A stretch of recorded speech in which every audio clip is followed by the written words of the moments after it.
Hello everyone, this is class 7th maths chapter 1 in teachers exercise first V. So here beta, in this exercise your question number 1, 2 and 5 is in syllabus. Very easy questions. I will just do one or two questions for you. Rest of questions you can do by yourself. It's simply a division. As in first question he has written divide 117 by 9. You can do this question in two ways. Either you can write it 117 over 9 and you can cancel it, or you can simply divide it. If you don't know how to cancel, you can divide it. Like 9 ones are 9. It become 27, 3. That will be answer is 13. Or either if you know about the cancellation, then you can write 9 ones are 9, 9 13s are 117. So you can write the answer like this also.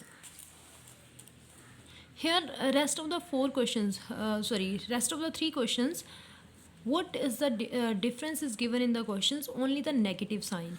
In this question 100 negative sign is here.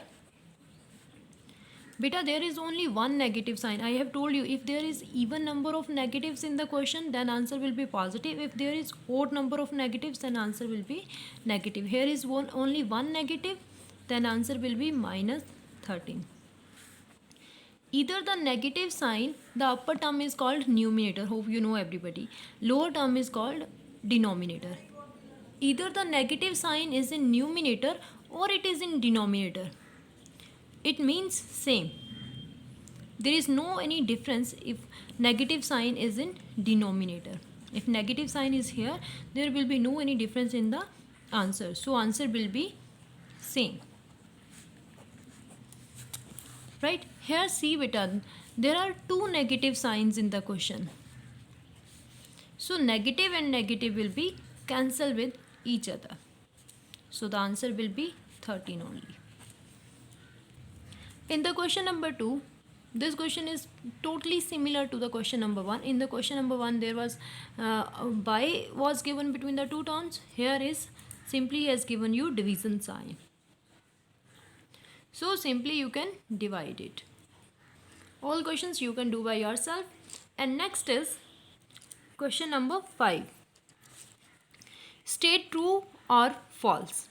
Beta, if there is only one thing that you have to notice, otherwise you know very well what will be the answer.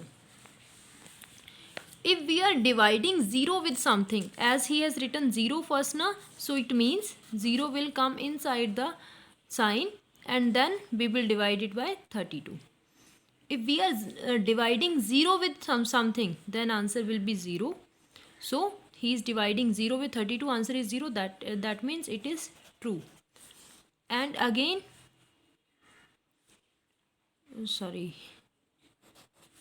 again this answer is also true. But if we are dividing something with 0, means minus 37 is inside and 0 is outside. We are dividing with 0. If we are dividing with 0 something na, then its answer is never 0. इसका answer कभी भी 0 नहीं होता. If it is written equals to 0, then it is false. If we divide something with 0, then answer is always written infinity. So we will write it false. And again, if 0 is divided by 0, focus on this thing. We are dividing this term with 0 na, then answer will be infinity. It will not be 0. So this answer is also false. With this, your exercise 1B is also done. Thank you.